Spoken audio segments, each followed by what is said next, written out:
Good morning to all students. मैं सुनीता चौधरी, सहायक आचार्य रसायन शास्त्र, राजकीय महाविद्यालय डेगाना से BSc part second paper first के टॉपिक डी ब्लॉक एलिमेंट्स की चर्चा कर रही थी। इससे पहले वाले वीडियो में हमने डी ब्लॉक एलिमेंट्स की करैक्टरिस्टिक्स फीचर्स यानी कि प्रॉपर्टीज़ के बारे में बेसिक जानकारी दी थी, और आज के इस वीडियो में मैं डिटेल से एक एक प्रॉपर्टी की चर्चा करूंगी। सबसे पहला जो है प्रॉपर्टी है डी ब्लॉक एलिमेंट का, वो है इलेक्ट्रॉनिक कॉन्फ़िगरेशन। इलेक्ट्रॉनिक कॉन्फ़िगरेशन या इलेक्ट्रॉनिक विन्यास। तो संक्रमण तत्वों के प्रथम श्रेणी के तत्वों के इलेक्ट्रॉनिक विन्यास को हम निम्न प्रकार से दर्शा सकते हैं। स्कैंडियम का इलेक्ट्रॉनिक विन्यास होता है, इसका एटॉमिक नंबर है 21। तो इलेक्ट्रॉनिक कॉन्फ़िगरेशन हो जाएगा 1s2 2s2 2p6 3s2 3p6 3d1 4s2। इसी प्रकार से टाइटेनियम का हो जाएगा जो है 1s2 2s2 2p6 3s2 3p6, यानी कि ये ऑर्गन का इलेक्ट्रॉनिक कॉन्फ़िगरेशन हो गया। फिर 3d2 4s2। वेनेडियम का इलेक्ट्रॉनिक कॉन्फ़िगरेशन हो जाएगा ऑर्गन 3d3 4s2। फिर क्रोमियम का इलेक्ट्रॉनिक कॉन्फ़िगरेशन क्या होना चाहिए? वेनेडियम का एटॉमिक नंबर 24 और इलेक्ट्रॉनिक कॉन्फ़िगरेशन होना चाहिए ऑर्गन 3d4 4s2। लेकिन वास्तव में ऐसा नहीं होता है, यानी कि वेनेडियम के बाद आने वाले चौथे तत्व क्रोमियम के विन्यास में क्रम के हिसाब से इलेक्ट्रॉनिक विन्यास होना तो 3d4 4s2 चाहिए, लेकिन इसके स्थान पर इलेक्ट्रॉनिक कॉन्फ़िगरेशन 3d5 4s1 हो जाता है। और इसका कारण हम सभी जानते हैं कि यदि 4s कक्षक से एक इलेक्ट्रॉन 3d कक्षकों में चला जाता है तो 4s कक्षक और 3d कक्षक दोनों आधे भरे हुए हो जाते हैं। और हम जानते हैं कि आधे भरे हुए या पूरे भरे हुए कक्षकों का स्थायित्व जो है वो अपूर्ण कक्षकों की तुलना में ज़्यादा होता है। अब है मैग्नीज का electronic configuration, atomic number 25 organ 3d5 4s2। Iron का इलेक्ट्रॉनिक कॉन्फ़िगरेशन हो जाएगा आयरन 26 का electronic configuration organ 3d6 4s2। Cobalt का इलेक्ट्रॉनिक कॉन्फ़िगरेशन हो जाएगा, एटॉमिक नंबर इसका 27 है, तो इलेक्ट्रॉनिक कॉन्फ़िगरेशन होगा ऑर्गन 3d7 4s2। निकल 28 का इलेक्ट्रॉनिक कॉन्फ़िगरेशन होगा ऑर्गन 3d8 4s2। यानी कि निकल के बाद आएगा कॉपर, तो इलेक्ट्रॉनिक कॉन्फ़िगरेशन होना तो चाहिए था कॉपर 29 का ऑर्गन 3d9 4s2। लेकिन सेम क्रोमियम की जैसे 4s में से एक इलेक्ट्रॉन 3d कक्षकों में चला जाएगा, जिससे इलेक्ट्रॉनिक कॉन्फ़िगरेशन 3d9 4s2 के स्थान पर 3d10 4s1 हो जाएगा। क्यों? क्योंकि हम जानते हैं कि 3d9 जो है वो आधे भरे हुए कक्षक है, यानी कि अपूर्ण कक्षक है, और उसकी तुलना में 3d10 कक्षक जो है उनका स्थायित्व बहुत ज़्यादा होगा। फिर जिंक का इलेक्ट्रॉनिक कॉन्फ़िगरेशन, जिंक 30 का इलेक्ट्रॉनिक कॉन्फ़िगरेशन हो जाएगा ऑर्गन 3d10 4s2। अगली जो है करैक्टरिस्टिक प्रॉपर्टी है एटॉमिक या आयनिक रेडियाई, यानी कि परमाणुीय तथा आयनिक त्रिज्याएँ। तो परमाणु त्रिज्या क्या होती है कि किसी भी परमाणु के नाभिक और संयोजकता कोश में सबसे दूरस्थ स्थित इलेक्ट्रॉन के बीच की दूरी को ही अपन क्या कहते हैं? एटॉमिक रेडियाई या परमाणुीय त्रिज्या। तो यहाँ पर स्कैंडियम से लेकर के जिंक तक एटॉमिक रेडियाई दी गई है सारणी में, और इस सारणी को देखने से हमने क्या निष्कर्ष निकाला कि जैसे जैसे परमाणु संख्या बढ़ती चली जाती है वैसे वैसे परमाणुीय त्रिज्या में कमी आ रही है। यानी कि स्कैंडियम से लेकर जिंक तक परमाणु में हम देख रहे हैं कि साइज में क्या हो रही है? कमी। लेकिन ये कमी बहुत अधिक नहीं है, बीच के तत्व तो लगभग बराबर से है और अंत में ये कमी बढ़ने लगती है। तो इसके कारण जो है वो दो है, यानी कि किसी भी परमाणु की त्रिज्या का आकार जो है दो फैक्टर पे डिपेंड करता है। पहला फैक्टर है कि संयोजकता कोश में स्थित इलेक्ट्रॉनों और नाभिक के बीच में अट्रैक्शन फोर्स, और दूसरा है शील्डिंग इफेक्ट। तो पहला इफेक्ट जो है बाह्यतम इलेक्ट्रॉनों और नाभिक के बीच में आकर्षण, यानी कि संयोजकता कोश या बाह्यतम परिधि वाले इलेक्ट्रॉन जो है वो जितने ज़्यादा नाभिक के आकर्षण बल द्वारा आकर्षित रहते हैं, बंधे हुए रहते हैं, वो उतने ही नाभिक की ओर खिंचते चले जाएंगे, जिससे परमाणु का आकार क्या होता जाएगा, छोटा होता चला जाएगा। यानी कि नाभिक जितने तीव्र आकर्षण बल यानी कि इंटेंस अट्रैक्शन फोर्स के द्वारा परिधि के इलेक्ट्रॉनों को अपनी ओर आकर्षित करेगा, तो परमाणु के बाह्यतम कोश के इलेक्ट्रॉन पास आ जाएंगे नाभिक के और उसका आकार छोटा हो जाएगा। यानी कि नाभिक का आकर्षण बल उसमें उपस्थित धनावेश यानी कि प्रोटॉनों की संख्या पर निर्भर करता है। अतः यदि मुख्य क्वांटम संख्या का मान समान है यानी कि बाह्यतम कोश वही है, सेम कोश में यानी कि सेम शेल में परमाणु संख्या बढ़ने के साथ साथ नाभिक में प्रोटॉनों की संख्या भी बढ़ेगी। नाभिक में प्रोटॉनों की संख्या बढ़ेगी अर्थात धनावेश बढ़ेगा, जिससे उसका जो है आकर्षण बल संयोजकता कोश के इलेक्ट्रॉनों पर बढ़ता चला जाएगा, जिसके कारण संयोजकता कोश के इलेक्ट्रॉनों को वो ज़्यादा से ज़्यादा अपनी ओर आकर्षित करेगा और ज़्यादा आकर्षण जितना होगा उतना ही नाभिक के ये संयोजकता कोश के इलेक्ट्रॉन पास आ जाएंगे और परमाणु का आकार छोटा होता चला जाएगा। तो यही कारण है कि जब अपन एक पीरियड में बाएं से दाएं चलते हैं तो परमाणु संख्या तो बढ़ती चली जाती है, परमाणु संख्या बढ़ती है तो धनावेश बढ़ता चला जाएगा, धनावेश बढ़ेगा यानी कि नाभिकीय आवेश बढ़ेगा, नाभिकीय आवेश बढ़ेगा तो संयोजकता कोश पर नाभिक के द्वारा आकर्षण बल ज़्यादा से ज़्यादा लगेगा और जिससे संयोजकता कोश के इलेक्ट्रॉन नाभिक के पास में आ जाएंगे, पास में आ जाएंगे तो आकार छोटा हो जाएगा। अब जो है दूसरा जो है इफेक्ट जो परमाणु त्रिज्या को प्रभावित करता है वो है शील्डिंग इफेक्ट या परिरक्षण प्रभाव। यानी कि बाह्यतम या संयोजकता कोश में जो इलेक्ट्रॉन है और नाभिक, इन दोनों के बीच में कितने और इलेक्ट्रॉन है, यानी कि नाभिक और बाह्यतम इलेक्ट्रॉनों के बीच में जो इलेक्ट्रॉन होते हैं वो क्या होते हैं, ऋणावेशित होते हैं। ऋणावेशित होने के कारण ये इलेक्ट्रॉन परिधि पर स्थित इलेक्ट्रॉनों को प्रतिकर्षित करते हैं, प्रतिकर्षित करते हैं तो सेम चार्ज जो है उनमें रिपल्शन होगा तो वो दूर जाएंगे तो उनका आकार बढ़ जाएगा परमाणु का। ठीक है। और दूसरा जो फैक्टर है वो क्या है कि संक्रमण तत्वों में यानी कि डी ब्लॉक एलिमेंट में हम जानते हैं कि इलेक्ट्रॉन जो है यानी कि आने वाला जो इलेक्ट्रॉन है, नया इलेक्ट्रॉन है, वो np कक्षकों में नहीं जाता बल्कि n-1d कक्षकों में जाता है। और वैसे भी हम जानते हैं कि डी ब्लॉक एलिमेंट वही होता है जिनमें आने वाला इलेक्ट्रॉन या नया इलेक्ट्रॉन जो है वो डी कक्षकों में भरा जाएगा। अब जो है डी कक्षकों में जब इलेक्ट्रॉन भरा जाता है तो उनके द्वारा बाह्यतम इलेक्ट्रॉनों के प्रति प्रतिकर्षण प्रभाव बढ़ जाता है और इन इलेक्ट्रॉनों के बीच में आ जाने से ये जो नए इलेक्ट्रॉन आए हैं 3D कक्षकों में, n-1d कक्षकों में, ये नाभिक के आकर्षण बल को अपने तक ही ज़्यादातर रखते हैं, संयोजकता कोश के इलेक्ट्रॉनों पर उतना आकर्षण बल नहीं पहुंचने देते जितना कि इन n-1d इलेक्ट्रॉनों की अनुपस्थिति में नाभिक के द्वारा संयोजकता कोश के इलेक्ट्रॉनों पर आकर्षण बल डाला जा रहा था। अब जैसे n-1d कक्षकों में इलेक्ट्रॉन आ गए तो वो आकर्षण बल काफ़ी हद तक इन्होंने रोक लिया, यानी कि नाभिक के द्वारा जो आकर्षण बल डाला जा रहा था परिधि के इलेक्ट्रॉनों पर, संयोजी कोश के इलेक्ट्रॉनों पर या संयोजी इलेक्ट्रॉनों पर, वो इन n-1d इलेक्ट्रॉनों के द्वारा शील्ड कर लिया गया, रोक लिया गया या परिरक्षित कर लिया गया। तो इसी प्रभाव को हम शील्डिंग इफेक्ट या परिरक्षण प्रभाव कहते हैं। और इस परिरक्षण प्रभाव के कारण क्या हुआ कि संयोजी कोश के इलेक्ट्रॉनों पर नाभिक का आकर्षण बल उतना नहीं पहुंचा जितना कि इनकी अनुपस्थिति में पहुंच रहा था, इसलिए वो नाभिक के पास में आए नहीं, नाभिक के पास में नहीं आए, इतने अट्रैक्ट नहीं हुए, तो पास में नहीं आए तो क्या हुआ, परमाणु का आकार बढ़ गया। यानी कि संक्रमण श्रेणी के प्रारंभिक तत्वों में डी इलेक्ट्रॉनों की संख्या कम होने के कारण ये परिरक्षण प्रभाव इतना प्रभावी नहीं होता है और परमाणु क्रमांक बढ़ने के साथ साथ नाभिक के आकर्षण बढ़ता चला जाएगा और परमाणुवीय त्रिज्या में कमी आ जाती है।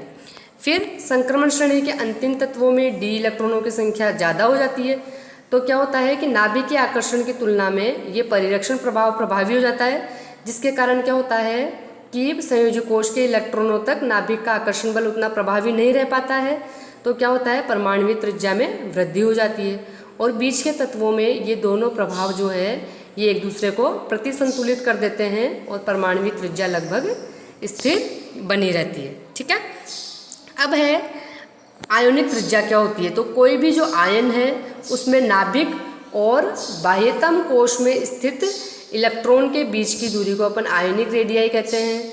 अब कोई भी धात्विक परमाणु एक या अधिक इलेक्ट्रॉनों को त्याग कर धनायन बनाता है। तो संक्रमण धातुओं में हम जानते हैं कि ज़्यादातर NS2 और कुछ में NS1 विन्यास के साथ साथ N-1 D 1 to 10 इलेक्ट्रॉन होते हैं। यानी कि हम जानते हैं डी ब्लॉक एलिमेंट का जनरल इलेक्ट्रॉनिक कॉन्फ़िगरेशन क्या होता है, NS1 to 2 N-1 D 1 to 10 होता है।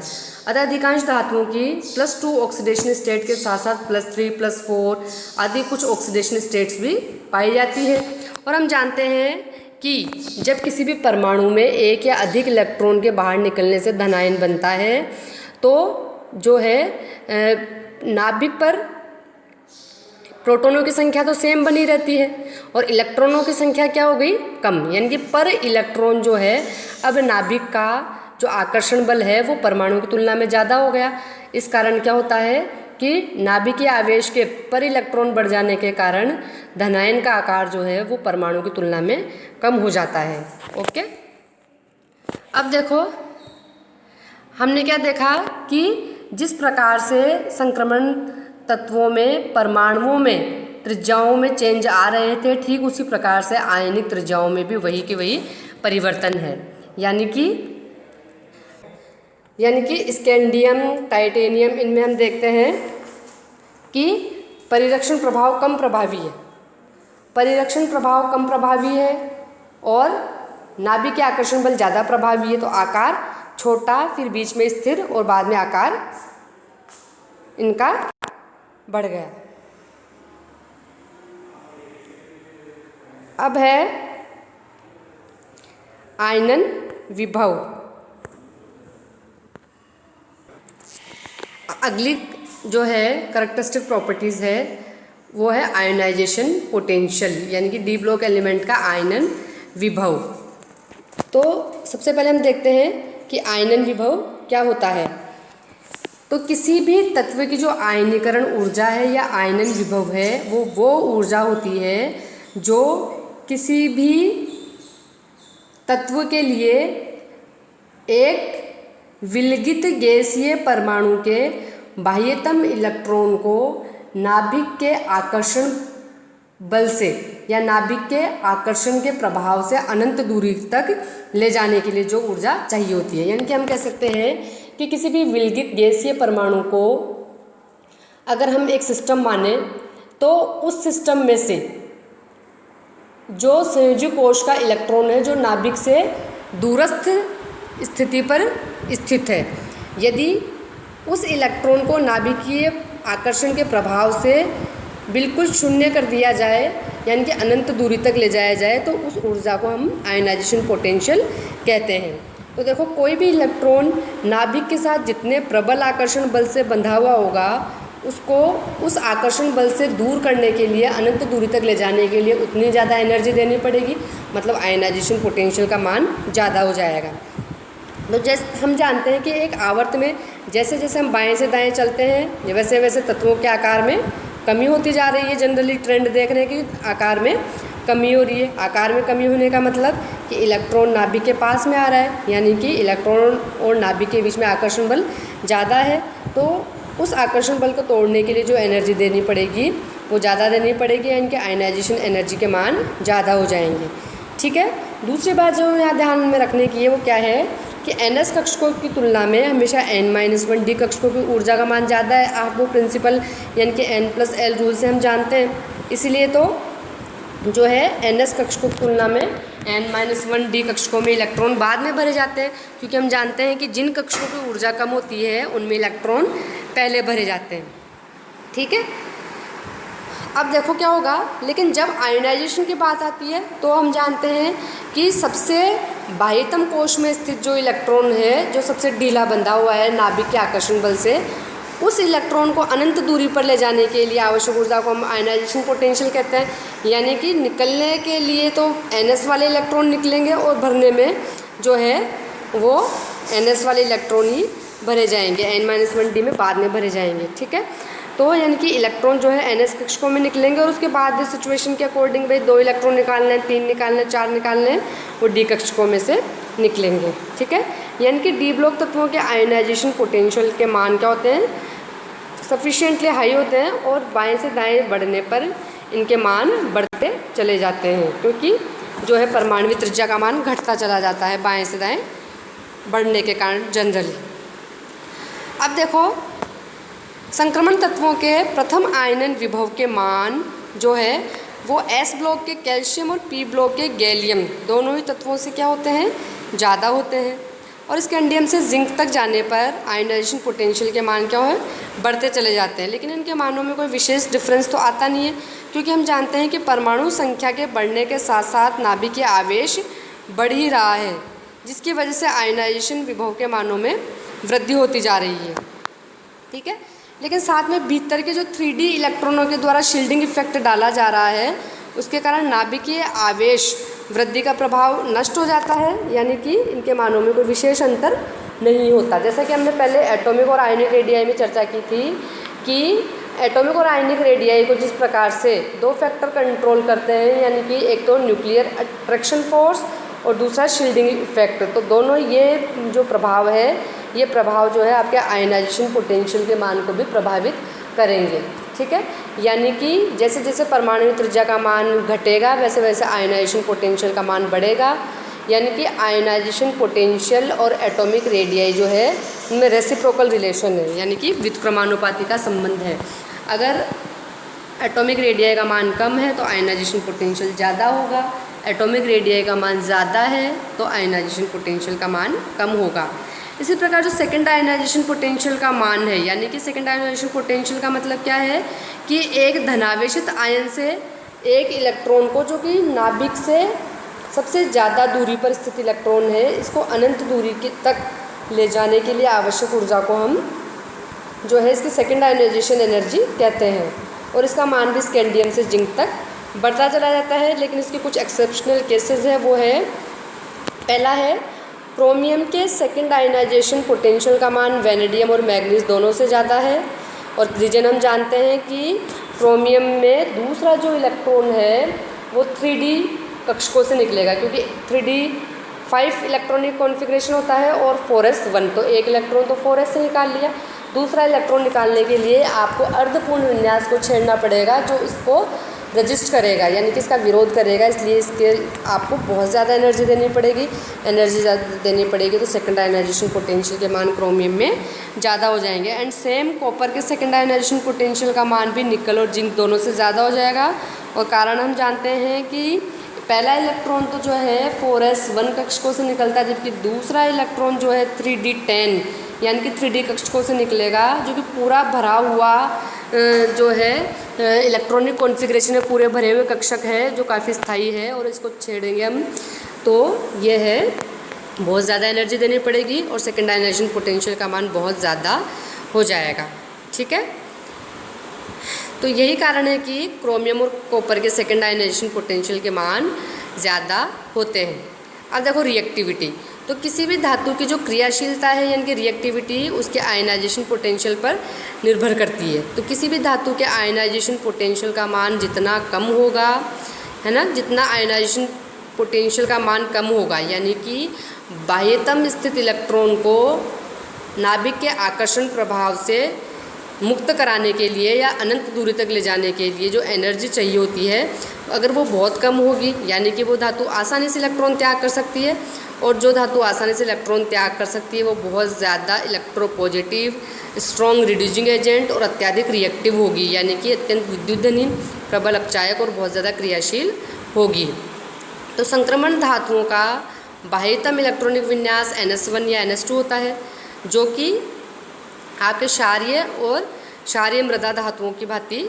ठीक है, तो इसी प्रकार इनकी क्रियाशीलता जो है इनमें बहुत अंतर है, यानी कि जो आपकी क्षारीय धातुएं हैं, क्षारीय मृदा धातुएं हैं, वो तो बहुत ज़्यादा क्रियाशील होती है, लेकिन संक्रमण धातुओं की क्रियाशीलता उतनी नहीं है जितनी क्षार धातु और क्षारीय धातुओं की है।